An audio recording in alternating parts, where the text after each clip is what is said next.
Hey everyone, welcome back to Talking Cardboard. My name is Corey. What did the Talking Cardboard crew get this year at Gen Con? Well, stay tuned for our Gen Con 2024 board game haul.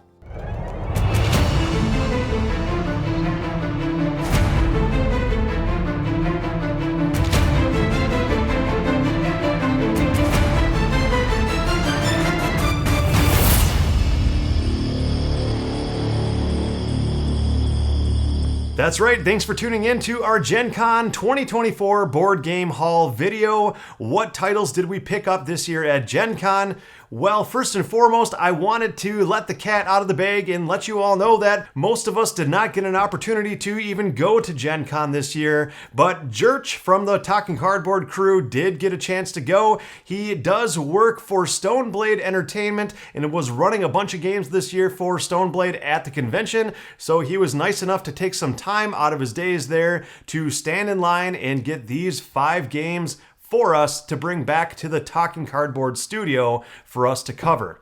If you like the content you see here on the channel, feel free to subscribe. We really appreciate it. And leave comments below in today's video for which of these 5 games you would like to see us cover first on how to play and our likes and dislikes and overall ratings for these games that you see here today. All right, and let's jump right into it through the stack of games I have just off camera over here. I'm going to start from smallest game up to the largest game, starting here with Gloomhaven, Buttons and Bugs.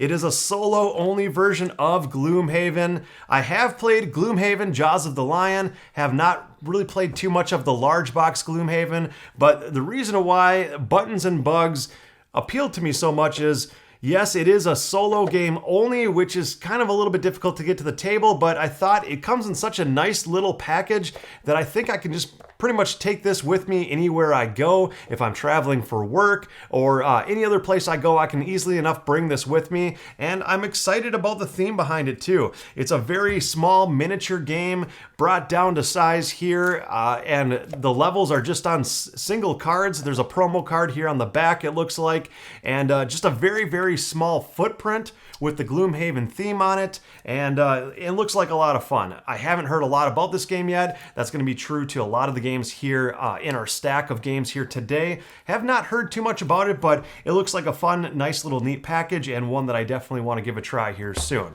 So next game on the list was kind of a game that came out of left field for me. I told Jerch to pick it up last minute for me just because I didn't know a lot about this game, but it plays from 3 up to 10 players. It's a party style game where everybody is on a spaceship and working toward trying to find where the alien is and not try to get killed by the alien. So the theme sounded really appealing to me, and that is this game is killer. Like I said, this game is killer. You've got a bunch of things going on. Jerch actually had a chance to play this at the convention with some of the other people he was with. I think he said he played a game of 5 to 6 players. Like I said, it does play up to 10. So he got the full experience out of it and said it was a lot of fun, and he looks forward to teaching us this game here to the Talking Cardboard group. And I'm really looking forward to this one. We have a lot of games in our collections like the Resistance or Avalon or different werewolf style games that play up to large numbers of people, or like Dixit, we have a version that plays up to 12 or more players. The fact that this game plays from 3 to 10 really appealed to me, and it has a nice different theme pasted onto the game here too, with some variables to not just boil down to simple hidden movement or deduction style game. There's actually some more things going on with it where people can actually get killed off throughout the game, and if you are the last one to survive, you still win the game. So there's some different missions, some different things that can happen throughout the game. It's not just simple, I think you're bad, so you're out. There's a little bit more going on with this game than just that. So that really appealed to me a lot. And it says it only plays in about 15 minutes, which is all the more better. If you die right away, you just wait 10, 15 minutes and you can hop back into the next game. So this game is killer. And moving on to the next game here, one of the hottest games of the convention, or so I heard. One of the hardest ones for Jerch to get his hands on as well, and that is Comic Hunters. Comic Hunters actually came out a few years ago overseas, but we just got it here in the States recently. Looks like a couple different publishers picked it up here. Spin Master Games, Arcane Wonders has it. It is a Dice Tower Essentials game. So Comic Hunters has been all the rage, all the buzz that I've been hearing about over the last couple of years, and we finally got our hands on it, and I'm looking forward to giving it a try. It says here that it plays 1 to 4 players, so it doesn't play a ton of different players, but it has its core mechanism, plays really quickly, not even close to any other theme of game I have in my collection. And essentially, it is just a bunch of different ways to draft these comic books to your collection. You are selling off some of the comic books that don't really fit your collection very well to try to get money to purchase more comics. And it is kind of that set collection, but it's done in a bunch of different ways of drafting styles, bidding styles, and different ways to draft and bid thrown into one game. So it sounded very interesting to me. I do like drafting a lot. I love bidding games, and I hope that this one fits the bill very nicely, but I think it will. Next game here is game number 4 out of 5 here on the list, the second largest game that we were able to get our hands on this year, and that is Video Game Champion.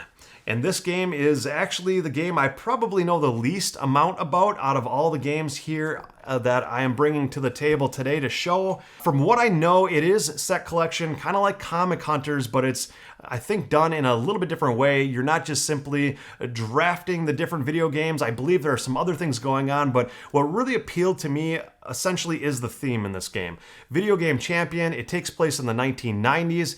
Very nostalgic for me. I am a 90s kid through and through, where you are trying to do chores around the house to collect money and go out and rent video games and buy video games, and also buy the different strategy guides that had to do with these video games on how to better work your way through the game faster to beat the game. And the better you can get through beating these games and collecting the games, the more points you get for that. So a lot of set collection. It plays in 2 to 5 players here, so it's nice that it actually plays up to 5, plays in 50 to 90 minutes, so still fairly quick. But it's set collection to do with 90s nostalgic video games, all the 16-bit old graphics video games. That is a really fun theme, but hopefully does it in a little bit different way than the Comic Hunters game does, so that whatever game we're feeling for that day, we can bring to the table and get it played. And they sound similar, but also that 90s nostalgia is really appealing to me when it comes to those 16-bit video game theme. So that is Video Game Champion. And now the last game from the stack here today that Jirch was nice enough to pick up for me at Gen Con this year is definitely the largest and heaviest game, definitely the heaviest by far, that we have here, and that is Undaunted 2200 Callisto. I love the Undaunted series. Undaunted typically takes place in World War II, all the different versions of the game. You've got Undaunted Normandy, North Africa Theater, you've got the Battle of Britain, which is flying the planes around and battling each other from the skies, and you also have Undaunted Stalingrad, which takes place during World War II as well. So typically they're just World War II themed games that either send you through a campaign or different scenarios that you're going back and forth with the different theaters of the war during World War II. But Undaunted 2200 Callisto brings a different thematic punch to that, which is very sci-fi futuristic, and my assumption is that it takes place in the year 2200, where you are on the planet Callisto. The resources are very valuable. You are vying for control over these different areas, which is a little bit different than just the World War II versions of Undaunted, where for the most part you're just trying to take down the enemy and that's it. There isn't a ton of variability to the different missions in Undaunted. I mean, there is some variability, but not as much as I believe is going to be here in this game. The maps look larger in a different layouts.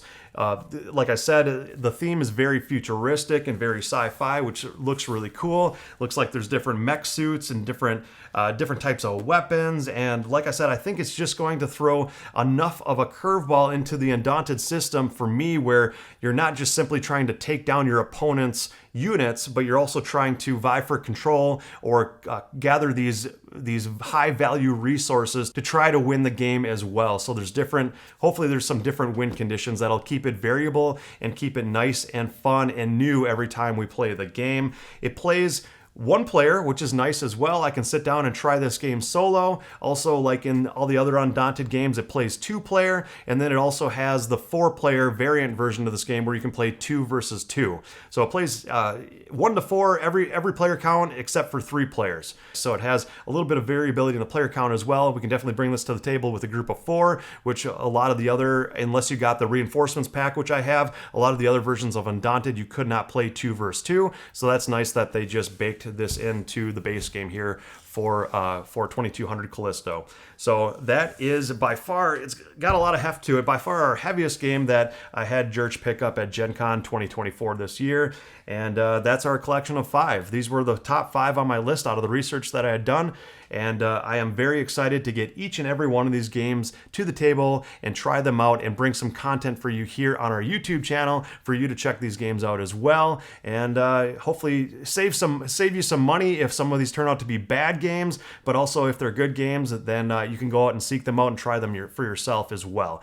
So that is it for now. Like I said earlier in the video, if you like the content we're bringing to you here on the channel, feel free to subscribe. We really do appreciate it. It keeps us going. And also leave comments in the comment section down below on which of these 5 games you would like to see us bring content to the channel first. Because, you know, we can't play all these games multiple times all at the same time and record content for them all at the same time. So, you know, maybe the game that we get the most votes for in the comments down below is the game that we will bring to the channel and review to the channel here first.